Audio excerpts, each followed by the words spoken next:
Hello everyone, welcome back to BTech Info YouTube channel. Today we are going to understand one of the most important topics in dairy industry, which is chemistry of coagulation of paneer.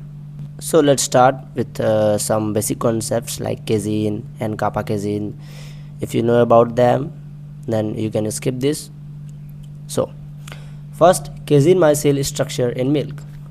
As we know that casein is present of about 80% of total milk protein, and rest is 20% is whey protein. Now milk protein exists mainly as a casein micelles, which are small spherical particles of about 50 to 500 nanometer suspended in milk serum.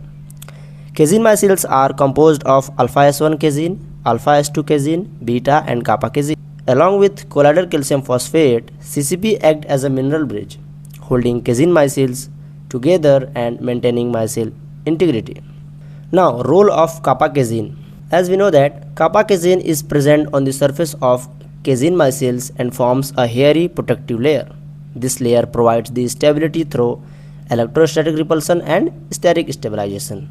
In electrostatic repulsion, kappa casein carries negative charge, which creates repulsive forces between the micelles, and in steric stabilization, hairy layers prevent close contact between micelles. Due to this, micelle remains separated, milk remains stable and no coagulation occurs. मतलब casein micelle के surface पर kappa casein होता है, जो एक hairy layer बनाता है, और इस लेयर का जो हेयरी लेयर है नेगेटिव चार्ज प्रोवाइड करता है, जिससे जो माइसिल्स हैं वो एक दूसरे को रिपेल करते हैं. अब रिपेल कर रहे हैं तो मतलब मिल्क हमारा स्टेबल और लिक्विड फॉर्म में रहेगा, बिकॉज ये रिपेल कर रहे हैं. अगर रिपेल नहीं करेंगे तो हमारा कोगुलेशन हो जाएगा. ठीक है. Role of colloidal calcium phosphate. Colloidal calcium phosphate is located inside the माइसेल्स.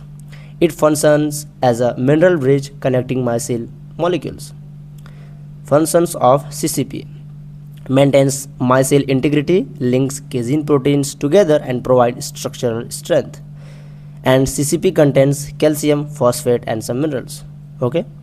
मतलब माइसिल के अंदर CCP होता है जो केजिन प्रोटीन्स को जोड़े रखता है. जो हमारे केजिन प्रोटीन्स है, ये एक तरह का मिनरल ब्रिज है जो मिनरल्स को स्ट्रक्चरल स्ट्रेंथ देता है.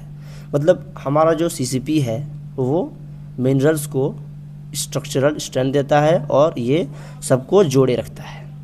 अगर ये कैल्शियम फॉस्फेट रिमूव हो जाए तो माइसेल स्ट्रक्चर वीक हो जाएगा.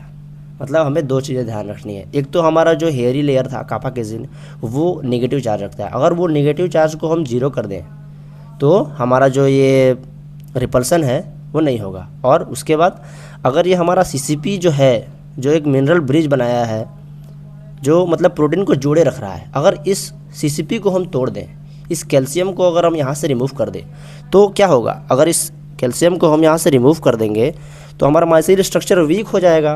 तो ये दोनों चीज़ें बहुत ही इंपॉर्टेंट है हमारे जो है कोगुलेशन में. अब देखते हैं effect of heating during paneer manufacture. Milk is heated to about 90 degree Celsius during paneer manufacture. Heating causes denaturation of whey protein, mainly beta lactoglobulin. Denatured beta-lactoglobulin interacts with kappa casein on the micelle surface. This leads to formation of beta-lactoglobulin kappa casein. मतलब इसका overall हम देख सकते हैं कि paneer manufacture में हमारा 90 degree Celsius तक हीट किया जाता है.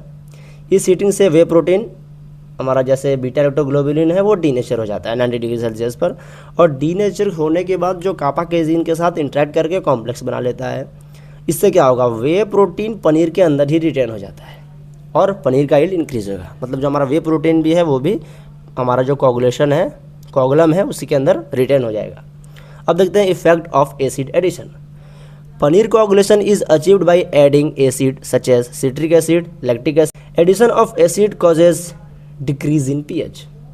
Also dilution of colloidal calcium phosphate means tri calcium phosphate converts into monocalcium phosphate and soluble calcium salts.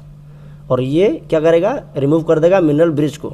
मतलब जब हम मिल्क में एसिड डालते हैं तो pH डिक्रीज होने लगता है, और pH डिक्रीज होने के बाद सबसे पहला इफेक्ट है हमारा कैल्शियम पर, फॉस्फेट मतलब कैल्शियम फॉस्फेट पर, जो डिसॉल्व होकर सॉल्युबल फॉर्म में कन्वर्ट हो जाएगा. अब इससे क्या होगा, माइसिल के अंदर के मिनरल ब्रिजेस टूट जाते हैं, जो हम अभी बात कर रहे थे कि हमें कोगुलेशन होने के लिए एक तो मिनरल ब्रिज को तोड़ना जरूरी है और हेयरी लेयर को जो है हमारा नेगेटिव चार्ज को रिमूव करना जरूरी है। अब आते हैं हम removal of calcium from caseinate. Addition of जो एसिड कर रहे हैं हम, उससे रिमूव होता है हमारा कैल्शियम केजिन से। मतलब calcium caseinate converts into calcium hydrogen caseinate which results in loss of bound calcium, formation of free casein and weakening of micelle structure. मतलब एसिड एडिशन के बाद केजिन के साथ जो कैल्शियम अटैच होता है ना, वो रिमूव होने लगता है। इससे कैल्शियम हाइड्रोजन केजिनेट फॉर्म होता है और फ्री केजिन चेन्स एक्सपोज हो जाती हैं। Drop in pH and isoelectric point. As acid addition continues, pH decreases. At 4.6, casein micelle reaches its isoelectric point. At this point, net charge becomes zero, electrostatic repulsion disappears and micelle lose stability. जैसे जैसे pH decrease होता है, casein अपने isoelectric point यानी 4.6 पर पहुंच जाता है। इस पॉइंट पर केजिन का नेट चार्ज जीरो हो जाता है और रिपल्सन कम्प्लीटली ख़त्म हो जाता है। मतलब जो हमारा हेयरी लेयर था, जो रिपल्सन क्रिएट कर रहा था, फ्लूइड को स्टेबल रख रहा था, बिकॉज दोनों केजिन के जो हेयरी लेयर है वो एक दूसरे को रिपल कर रहे थे, मतलब फ्लूइड बना हुआ था हमारा। बट अब क्या हो रहा है, आइसोइलेक्ट्रिक पॉइंट पर चार्ज जीरो हो गया, मतलब अब रिपल्सन नहीं है। Now aggregation of casein micelle. So due to loss of calcium bridge, loss of charge and reduced stability, casein micelles aggregate together. Small micelles combine to form large protein aggregates and these aggregates form a 3-dimensional network. अब जब माइसिल unstable हो जाते हैं, वो एक दूसरे के साथ एग्रीगेट करने लगते हैं। मतलब हमारा भाई जो नेगेटिव चार्ज था वो ख़त्म हो गया, नेट चार्ज जीरो हो गया है, और जो हमारा सीसीपी था वो भी अब इंटैक्ट रहा नहीं। तो छोटे माइसिल्स मिलकर बड़े क्लस्टर्स बनाते हैं और एक 3D नेटवर्क जो हमारा फॉर्म होता है पनीर कोगुलम।